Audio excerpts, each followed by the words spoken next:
आज अपन बात कर लेते हैं मोलिकुलरिटी। ऑर्डर ऑफ रिएक्शन के बाद में नेक्स्ट जो इम्पोर्टेंट टॉपिक है आपके मोलिकुलरिटी।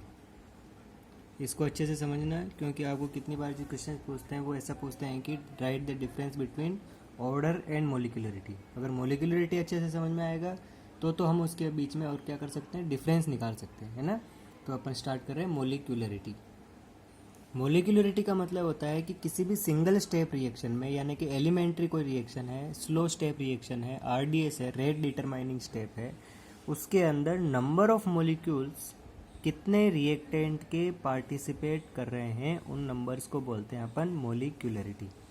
अगर अपन डेफिनेशन की बात करें तो क्या होगी, क्या कहेंगे, तो द नंबर ऑफ मोलिक्यूल्स या फिर एटम, मोलिक्यूल भी रिएक्शन कर सकते हैं और एटम भी रिएक्शन कर सकते हैं, of reactant that takes part in the single step reaction. क्या लिखा है मैंने, सिंगल स्टेप रिएक्शन, यानी कि कौन सी रिएक्शन, एलिमेंट्री रिएक्शन।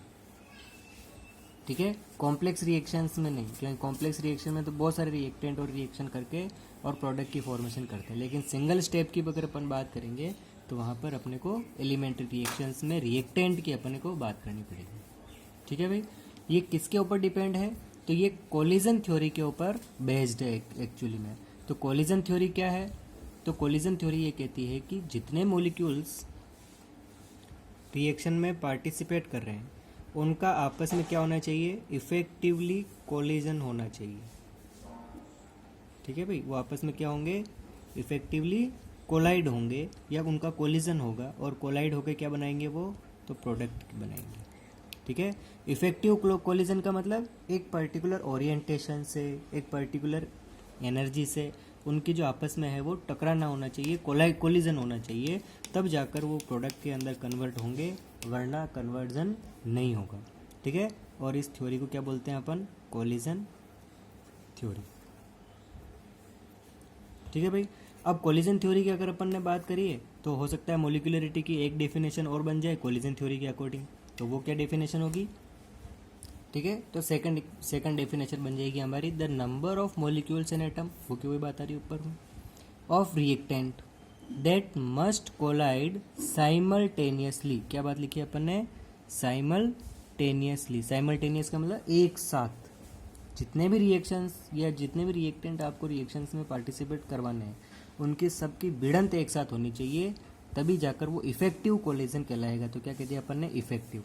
उनकी एनर्जी भी फिक्स होनी चाहिए, उनका जो कोलिजन है उनका जो ओरिएंटेशन है वो ओरिएंटेशन भी फिक्स अमाउंट में होना चाहिए, यानी कि वो सिर से भिड़ा रहे हैं तो सिर से भिड़ने चाहिए, सिर पैर से भिड़ा रहे हैं तो सिर पैर से, ऐसे है ना। जैसे डांस परफॉर्म करते हैं ना अपन, तो डांस परफॉर्मेंस में से जब तक सबकी एक जैसी ओरिएंटेशन नहीं बनेगा तब तक वो डांस भी क्या हो जाएगा, इफेक्टिव डांस नहीं होगा। तो इफेक्टिव डांस बनाने के लिए क्या करना पड़ेगा हमारे को, सबका ओरिएंटेशन एक जैसा होना चाहिए, सबकी एनर्जी एक जैसी होनी चाहिए, तब जाकर वो इफेक्टिव डांस होगा। ठीक है भाई, तो effective to give product in an elementary reaction. वापस से अपन ने मेंशन कर दिया इन एन एलिमेंट्री रिएक्शन। एक लाइन और लिख लेते हैं अपन, not defined on complex reaction, यानी कि ये जो बातें अपन कर रहे हैं वो कॉम्प्लेक्स रिएक्शंस के ऊपर मेंशन नहीं होगी। ठीक है भाई, और अपन बार बार बात करें एलिमेंट्री रिएक्शन, तो एक्चुअल में एलिमेंट्री रिएक्शन है क्या, उसके बारे में थोड़ा सा डिस्कशन कर लेते हैं अपन। तो एलिमेंट्री रिएक्शन, फॉर एग्जांपल मैंने फर्स्ट लिया आपके ए प्लस बी और इसने गिव्स कर लिया प्रोडक्ट। ठीक है, इसकी एक्सपेरिमेंटली जो रेट निकली वो रेट कितनी निकली है, तो अपन ने कहा ए की पावर 1 और बी की पावर 1। सीधा से आपको पूछे कि इसकी ऑर्डर क्या होगी, तो ऑर्डर के लिए क्या करते हो आप, इनके जो कोफिशिएंट है उनको क्या कर सकते हैं अपन, प्लस कर सकते हैं, इनकी जो पावर्स होगी उन पावर्स को अपन प्लस करते हुए आ रहे हैं। ठीक है भाई, ऑर्डर निकालना आपने सीखा है, तो 1 + 1 = 1 + 1 = 2। तो ये एक एलिमेंट्री रिएक्शन है, इसका ऑर्डर ऑफ रिएक्शन कितना आया है, 2। एक्सपेरिमेंटल है, इसमें अपन अपना कोई भी हाथ नहीं है। अगर अपने को पूछे कि बताओ इसकी मोलिकुलरिटी क्या होगी, तो इस एलिमेंट्री रिएक्शन में कितने रिएक्टेंट आपस में कोलाइड होने वाले हैं, तो हमने कहा एक तो ये रिएक्टेंट नज़र आ रहा है और एक रिएक्टेंट ये नज़र आ रहा है, तो 1 और 2, तो 1 2, तो इसकी मोलिकुलरिटी कितनी हो गई, 2। इस रिएक्शन के लिए क्या हो गया, ऑर्डर भी 2 और मोलिकुलरिटी भी 2। ठीक है भाई, एक रिएक्शन और देख लेते हैं। एग्जाम्पल नंबर 2 आपकी एनसीईआरटी से ले लेते हैं। NH4NO2 gives N2 + H2O। ठीक है, और इसकी जो रेट निकल के आ रही है वो आ रही है KNH4NO2 की पावर 1। ठीक है, अब इस रिएक्शन के लिए ऑर्डर क्या लिखोगे, तो अपन ऑर्डर के लिए क्या लिख देंगे, ये तो फर्स्ट ऑर्डर रिएक्शन है। मोलिकुलरिटी के लिए क्या लिखेंगे, तो भैया यहाँ पर मोलिकुलरिटी में कोलिजन थ्योरी तो आ नहीं रही है ना, तो फर्स्ट वाली जो डेफिनेशन देखी थी उसके अकॉर्डिंग आंसर निकालना पड़ेगा। ठीक है, क्योंकि कोलिजन तो होगा नहीं, यहाँ कोलिजन थोड़ी है, यहाँ तो डिसोसिएशन हो रहा है, तो कोलिजन नहीं होगा तो मोलिकुलरिटी कितनी आ गई, तो फर्स्ट आ गई। क्यों, क्योंकि फर्स्ट डेफिनेशन के अकॉर्डिंग अपन ने क्या कहा था कि that takes part in the reaction, number of reactant that take part in the reaction. तो रिएक्शन में नंबर ऑफ रिएक्टेंट कितने हैं, 1, तो मोलिकुलरिटी कितनी आ गई, 1। एक एग्जांपल और, 3rd नंबर एग्जांपल है ना, एक जैसे लिख दिया आपको 2HI = H2 + I2। भाई अपन जो ये जितने भी एग्जांपल्स ले रहे हैं ना, इनसे अपने मोलिकुलरिटी क्लियर होती जा रही है ना। एक तो डेफिनेशंस में एक्सप्लेन करेंगे, एक एग्जांपल लेके अपन एक्सप्लेन कर रहे हैं, तो फटाफट से अपने को पता लग जाएगा। रेट निकली इस रिएक्शन की KHI की पावर 2। ठीक है, तो अब इसकी ऑर्डर ऑफ रिएक्शन क्या हो जाएगी, तो सीधा सीधा से नज़र आ रहा है पावर 2 है, तो ऑर्डर ऑफ रिएक्शन 2, तो सेकंड ऑर्डर रिएक्शन होगी। मोलिकुलरिटी की बात करेंगे तो मोलिकुलरिटी में कितने पार्टिसिपेंट हो रहे हैं, तो अपन ने कहा 2।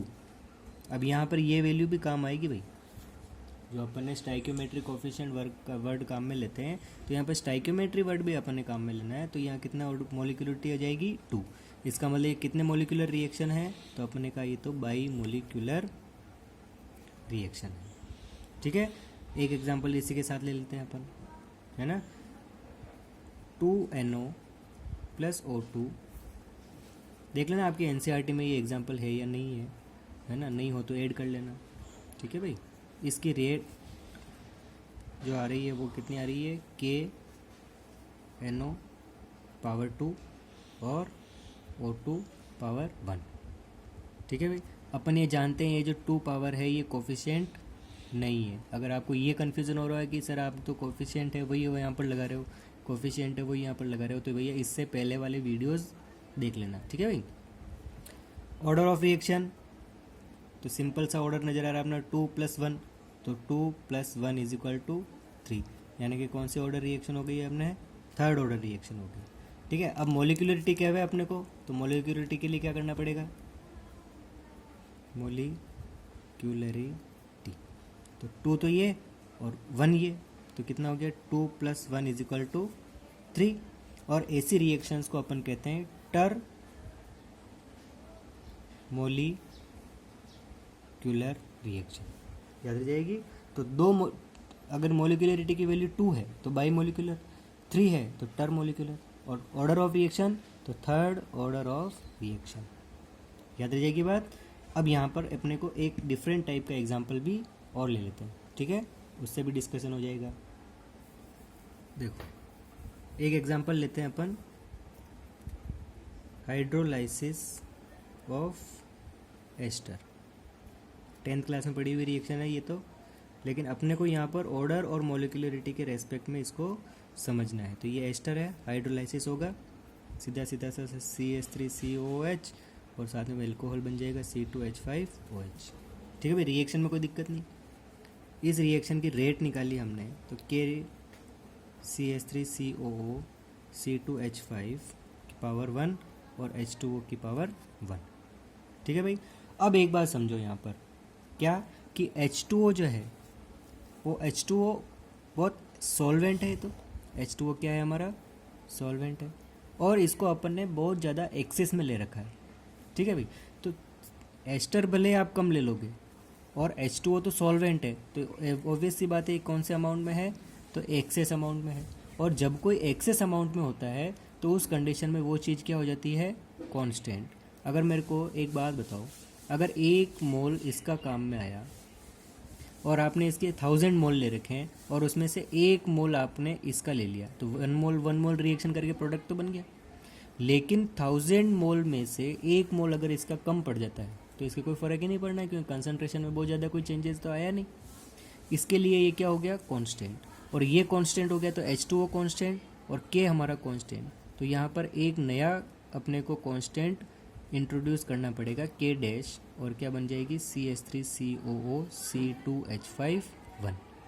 अब इस कंडीशन में इसकी ऑर्डर ऑफ रिएक्शन कितनी निकल के आएगी, तो अपन कहेंगे तो ये कौन सी रिएक्शन है, फर्स्ट ऑर्डर रिएक्शन। ठीक है भाई, तो ये फर्स्ट ऑर्डर रिएक्शन है। लेकिन अगर अपने को थ्योरेटिकल देखना, ये वैल्यू तो एक्सपेरिमेंटल निकली है, लेकिन थ्योरेटिकल अगर आपको पूछेंगे तो आप क्या कहोगे 1 + 1 और आंसर आ जाएगा 2। याद रह जाएगी बात। तो आपके अकॉर्डिंग ये बन जाएगी सेकंड ऑर्डर रिएक्शन, लेकिन एक्चुअल में कौन से ऑर्डर रिएक्शन है ये, तो फर्स्ट ऑर्डर रिएक्शन है। ऐसी रिएक्शंस जो दिखने में सेकंड ऑर्डर, थर्ड ऑर्डर या फिर जीरो ऑर्डर वाट एवर जैसी नज़र आ रही है, लेकिन है कैसी है, फर्स्ट ऑर्डर रिएक्शन है। तो ऐसी ऑर्डर ऑफ रिएक्शन को बोलते हैं स्यूडो।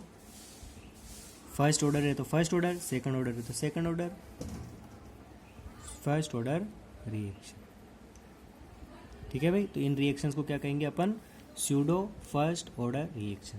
अच्छा, अब फटाफट से मोलिकुलरिटी की बात कर लेते हैं। तो मोलिकुलरिटी कितनी निकल के आएगी इसकी, तो अपन कहेंगे 1 तो ये और 1 तो ये। बताओ भाई, ये दोनों कोलाइड होंगे तभी तो प्रोडक्ट बनेंगे। अब H2O कांस्टेंट है, इसका मतलब ये थोड़ी इसको हटा दो, है ना। तो मोलिकुलरिटी में तो क्या बात कर रहे हैं अपन, कितने रिएक्टेंट पार्टिसिपेट कर रहे हैं, तो भैया 2 रिएक्टेंट पार्टिसिपेट कर रहे हैं। तो मोलिकुलरिटी कैसी हो गई, 2। तो ये कौन सी रिएक्शन हो गई, बाई मोलिकुलर रिएक्शन, और ऑर्डर कैंसिल हो गया, फर्स्ट ऑर्डर रिएक्शन। ठीक है भाई, तो स्यूडो का मतलब हो गया झूठी, है ना, झूठा होता है ना, स्यूडो का मतलब झूठा। तो ये झूठी ऑर्डर रिएक्शन है, फर्स्ट ऑर्डर रिएक्शन। ठीक है भाई, अब इसके 1-2 एग्जाम्पल हो रहे हैं, वो नेक्स्ट वीडियोज़ में अपन डिस्कस करेंगे। ठीक है भाई, आज के लिए इतना ही। जय हिंद, थैंक यू।